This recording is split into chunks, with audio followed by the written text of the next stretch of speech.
본격적인 뉴스 브리핑 전에 만납니다. 뉴스 전 빅커뮤니케이션 전민기 팀장 오셨습니다. 안녕하세요. 네, 반갑습니다. 전민기입니다. 자, 이 아침 인사 해주시는 분들을 만나보겠습니다. 2109 끝번호 쓰시는 분이 미세먼지 보통인 부산입니다. 보통이라는 말로도 안도하게 되네요. 오늘은 걱정 없이 걸어 다녀야겠어요. 보통이라는 말이 이렇게 안도하게 된다. 굉장히 인상적이네요. 네. 7376님은 기분 좋은 날씨, 기분 좋은 방송, 곤유부와 함께. 그렇습니다. 기분 좋게 금요일을 맞이하시죠. 네, 3266님은 어제 날씨는 완연한 봄이었어요 했는데 봄봄봄봄 네 글자 본 다음에 어떤 노래 떠오르시는지 생각해 보시고 봄봄봄봄 이 노래 생각나면 옛날 사람. 네. 로이킴의 봄봄봄봄이 왔네요. 요즘 사람. 그것도 몇 년 전 노래 아니에요? 네. 어쨌든 그렇습니다. 방기환님은 오늘은 푸른 하늘을 볼 수 있죠. 오늘도 곤유부 들으면서 하루 시작합니다. 좋은 하루 되세요 하셨어요. 네, 모든 분들이 기분 좋은 하루를 시작할 수 있었으면 좋겠군요. 자, 뉴스는 어떨까요? 헤드라인 봅니다. 네, 오늘은 정부 개각 관련 헤드라인 있고요. 거기에 카풀 관련 소식 그리고 미세먼지 관련 이슈들 전하겠습니다. 일단 개각 발표를 오늘 한다고 하죠. 네. 어제 예정이 돼 있다가 하루 미룬 셈이에요. 그렇습니다. 박영선 진영 더불어민주당 의원이 각각 중소벤처기업부 행정안전부 장관으로 입각할 것으로 알려졌습니다. 당초 문화체육관광부 장관 후보 거론됐던 우상호 의원 막판에 개각 명단에서 제외가 됐습니다. 제외된 이유는 문 대통령이 예전부터 이제 현직 의원의 입각은 총선 불출마를 조건으로 제시를 했거든요. 이제 우상호 의원은 당에서 할 일이 있다면서 이해찬 대표가 입각에 부정적 의견을 전달함으로 해서 네. 이렇게 됐습니다. 다른 장관직 인물들도 함께 발표가 됩니다. 중앙일보가 관련 헤드라인 다루고 있습니다. 박영선 진영 입각, 우상호는 빠졌다라는 제목이네요. 자, 이렇게 되면 중폭 개각이 될 것이고요. 그러면 네. 문재인 정권 후반부에 또 정책들을 쭉 진행해 나가겠죠. 자, 그리고 택시와 카풀 업계 사회적 대타협 기구를 통해서 이런 표현이 맞을지 모르겠어요. 극적인 합의를 이뤄냈습니다. 극적인 합의가 맞죠. 예, 이르면 4월 초부터 카풀 서비스가 평일 오전 7시하고 9시, 오후 6시에서 8시 이렇게 출퇴근 시간에 맞춰 제한적으로 허용하기로 했습니다. 그러니까 소위 말해서 시간을 딱 정했다는 게 의미가 있는 거죠. 그렇죠. 예. 또 올 상반기 규제혁신형 플랫폼 택시가 출시돼서 택시업계가 부가 서비스 제공할 수 있게 되는데 규제혁신형 플랫폼 택시가 뭔지 좀 설명드리겠습니다. 네. 그러니까 기존 택시에다가 IT 플랫폼 서비스 적용해가지고 다양한 부가 서비스 제공하는 개념이고요. 산납금이 없고 월급제로 시행이 되고 예전에 저희가 소개해드렸던 여성 전용 택시라든지 반려동물 전용 택시 이런 서비스를 제공하게 됩니다. 실무협의회가 다음 주 출범하고요. 그렇지만 시간 규제라든지 타다 같은 다른 업체들은 빠지고 카카오만 참여해서 한계가 있다는 비판도 네. 나오고 있습니다. 진보 보수 언론은 같은 사안에 대해서 정반대 헤드라인을 뽑았는데요. 경향신문 카풀 출퇴근 때 2시간씩 허용 막판 대타협. 동아일보는 출퇴근 2시간씩 허용, 시동만 겨우 건 카풀이라고 정했습니다. 대타협과 시동만 겨우 걸었다. 네. 이렇게 완전히 시각이 다르군요. 이 카풀 또 택시업계의 합의 내용은 잠시 뒤에 이명승 기자와 함께 좀 더 깊숙이 들어가 보도록 하겠습니다. 네. 자, 그리고 신문 일면들마다 사진을 보니까 어제 하늘을 다 찍어놨어요. 맞아요. 예, 예. 어제 좀 파랬어요. 그렇습니다. 한겨레는 매화천국 남도에 찾아온 봄 하면서 이 봄의 모습을 전했습니다. 미세먼지 거치니까 사실 우리가 늘 봐오던 그런 모습인데 너무 반갑죠. 이 전남 광양시 매화마을에 매화가 활짝 핀 사진을 실었는데 와 너무 이쁘더라고요. 그렇습니다. 그리고 한국일보는 같은 날 핀 봄꽃 눈꽃이라고 시처럼 제목 정했습니다.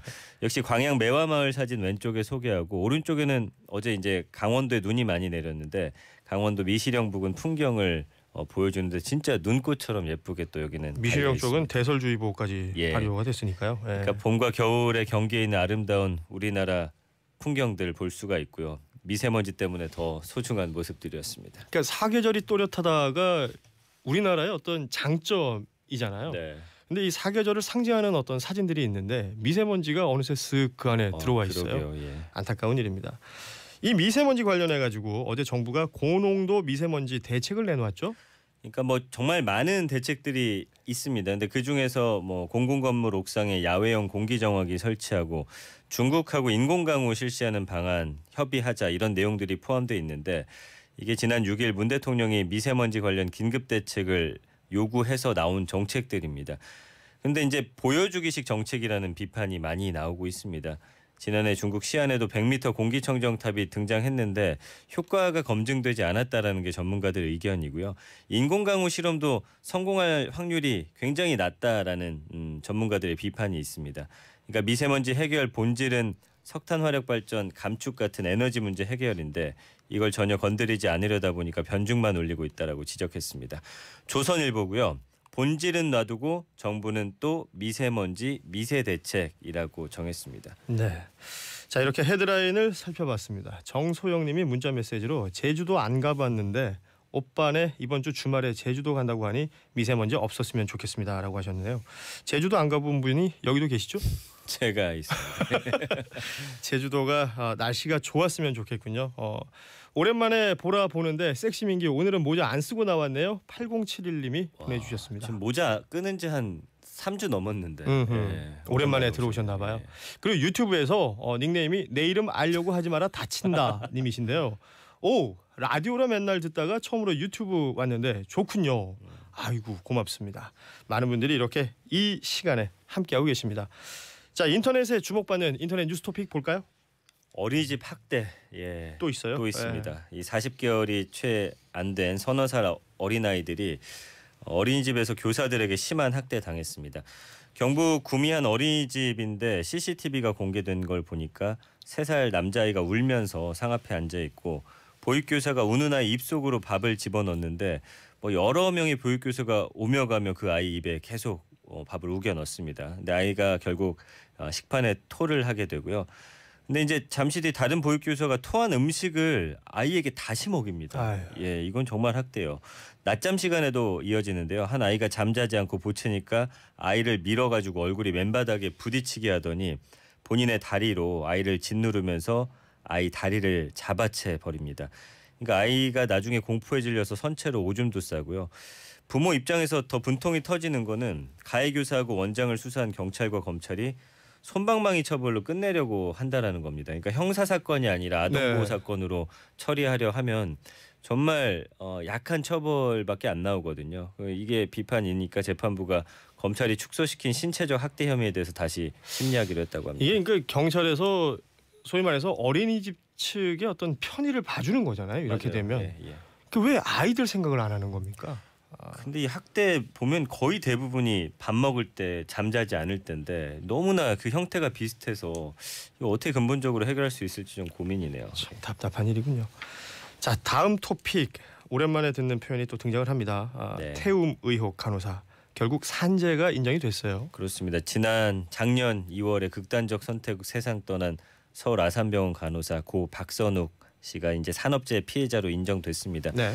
근로복지공단이 간호사 교육 부족 같은 구조적 문제에서 야기된 과중한 업무 그리고 개인의 내향적 성격으로 인한 재해자의 자살에 대해서 산재를 인정했다라면서 향후 동일 유사 직종 사건의 어떤 판단의 선례가 될 것이라고 이렇게 기대감을 나타냈습니다.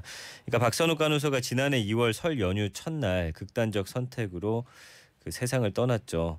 당시 병원 내 가혹 행위에 못 이겨 투신했다는 의혹이 제기됐었고요. 그 이후에 태움이라는 단어 많은 분들의 기억 속에 자리 잡게 됐습니다. 우리 사회에서 반드시 사라져야 할 악습이 아닐까 싶네요. 예. 참 뭐 산재로 인정된 건 뭐 반가운 일입니다만 네. 태움이란 단어가 존재한다는 것 자체가 반갑지가 않은 것이죠. 지금도 어디선가 계속되고 있지 않을까 싶어요. 예. 유튜브에서 홍태병님이 팀장님 목소리가 너무 좋아요. 하하. 그래서 뭐 저희 군유부에서는 섹시 민기로 통하지 않습니까? 감사합니다. 예. 아, 제 야, 얘기는 일부러 더 까는 거 봐요. 예, 예. 멘트를 자, 뉴스 토픽을 계속 살펴볼 텐데요. 계속 며칠 사이 큰 관심을 예. 모으고 있는 인물이 있죠. 윤지호라는 인물인데 그렇습니다. 이 고 장재현 씨 동료 배우였고 어제가 이 고 장재현 씨 10주기였습니다. 어제 정말 여러 프로그램들 인터뷰에 나와서 당시 상황을 증언했습니다. 그러니까 많은 분들이 참 관심 있게 지켜보시는 것 같고요. 10년 전 당시에 장자연 씨가 성접대 사실을 폭로하면서 남긴 문건이 7장이었는데 이 가운데 4장이 당시 한 취재 기자가 쓰레기통 뒤져서 입수해서 세상에 알려졌는데 3장은 불타서 사라져 없어졌습니다. 근데 이 사라져버린 문건을 읽었고 장 씨의 성추행 장면을 목격한 유일한 목격자가 바로 이 윤지호 씨입니다. 그래서 장자연 문건에는 놀라울 만큼 직업군이 다양했던 것으로 기억하고 있었고요. 뭐 정치인도 있었고 방송 쪽에 종사하는 사람도 있었고 또 언론 관계자도 있었다 이렇게 인터뷰하고 있습니다.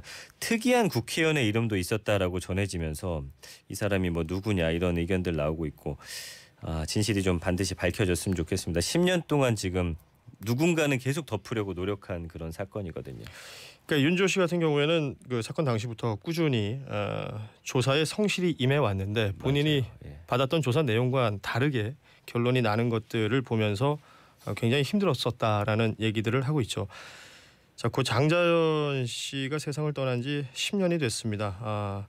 그러니까 이 사건의 본질을 다시 한번 볼 필요가 있을 것 같아요. 무슨 성접대라든지 뭐 여배우의 어떤 이야기 이런 자극적인 부분에 포커스를 맞출 것이 아니라 당시 정권에서 뭐 정치, 언론 등등의 권력자들이 힘없고 약한 한 신인 여배우의 죽음으로 몰고 간 사건.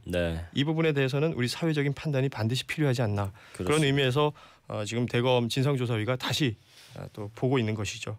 이 관련된 내용들이 윤지호 씨가 최근에 여러 가지 증언들을 하면서 다양하게 쏟아져 나오고 있다라는 사실을 확인해 봤습니다. 자, 지금 윤지호 씨가 포털 실시간 검색어 상위권에 계속해서 올라와 있는데 이런 관심들 다시 한번 어찌 보면 진실을 밝히는 데 도움이 되었으면 좋겠고요. 위안부 할머니의 손편지 이렇게 키워드가 있는데 요거까지만 볼까요? 네, 이 박근혜 정부 시절 우리 외교부가 일본과 한일 위안부 합의 체결했죠. 최종적 불가역적으로 위안부 문제가 해결됐다. 이 서명을 했는데 이 합의가 어떻게 나오게 된 건지 알 수 있도록 관련 문서 공개하라는 소송이 있었죠. 1심 법원은 할머니들 손 들어줬는데 외교부가 불복하면서 2심 재판이 현재 진행 중입니다. 근데 어제가 2심 재판 마지막 변론이었는데 위안부 피해자 92살 길원옥 할머니가 재판부에 자필로 편지를 보냈습니다. 생을 마감하기 전에 진실을 알고 싶다라고 호소하셨습니다. 그 호소에 재판부가 진실로 답해주길 바랍니다. 진심으로 바랍니다. 자, 오늘은 여기까지 하겠습니다. 비커뮤니케이션 전민기 팀장이었습니다. 고맙습니다.